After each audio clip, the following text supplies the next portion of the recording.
শেহজাদের হারিয়ে যাওয়া স্মৃতি কি আবারও ফিরে আসবে, নাকি তার আগে রিশাদ হাতিয়ে নেবে হাজার হাজার কোটি টাকার সম্পদ? আর যদি ঠিক সেই মুহূর্তে শেহজাদের আসল পরিচয় প্রকাশ পেয়ে যায়, তাহলে মির্জাবাড়িতে শুরু হবে এক ভয়ঙ্কর ঝড়। আজকের ভিডিওর শেষ পর্যন্ত থাকুন, কারণ সামনে আসছে এমন কিছু টুইস্ট যা পুরো গল্পটাই বদলে দিতে পারে। আসসালামু আলাইকুম দর্শকবৃন্দ, আশা করি সবাই ভালো আছেন। আপনাদের সবাইকে স্বাগতম আমাদের নতুন নাটক আপডেট পর্বে। দুনিয়া টাকার গোলাম 10 নাটকের নতুন পর্ব নিয়ে দর্শকদের উত্তেজনা এখন তুঙ্গে।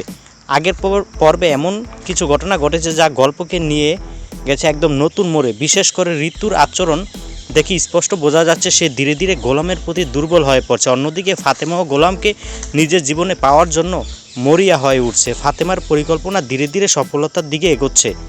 আমরা দেখছি একটি ঘটনাকে কেন্দ্র করে সে গোলামকে হাসপাতালে নিয়ে যায়, কিন্তু প্রশ্ন হলো এই চিকিৎসার মাধ্যমে কি শেহজাদের হারিয়ে যাওয়ার স্মৃতি ফিরে আসবে, নাকি সব কিছু আবারও জটিল হয়ে যাবে?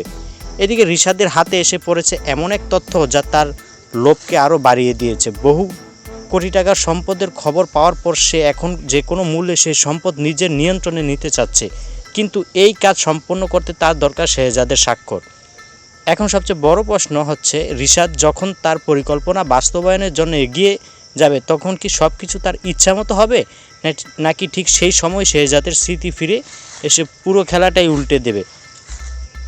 আবারও ফাতেমা কি কোনোভাবেই পরিকল্পনা বাধা হয়ে দাঁড়াবে? সব কিছু মিলিয়ে আগামী পর্বে দর্শকদের জন্য অপেক্ষা করছে একের পর এক চমক, রহস্য এবং অবিশ্বাস্য সব ঘটনা। তাই নতুন পর্বটি কোনোভাবেই মিস করবেন না। দুনিয়া টাকার গোলাম 10 ভিডিওটি যদি ভালো লেগে থাকে তাহলে অবশ্যই লাইক করবেন, চ্যানেলটি সাবস্ক্রাইব করবেন এবং কমেন্টে জানাবেন আপনার মতে আগামী পর্বে সবচেয়ে বড় টুইস্ট কী হতে পারে।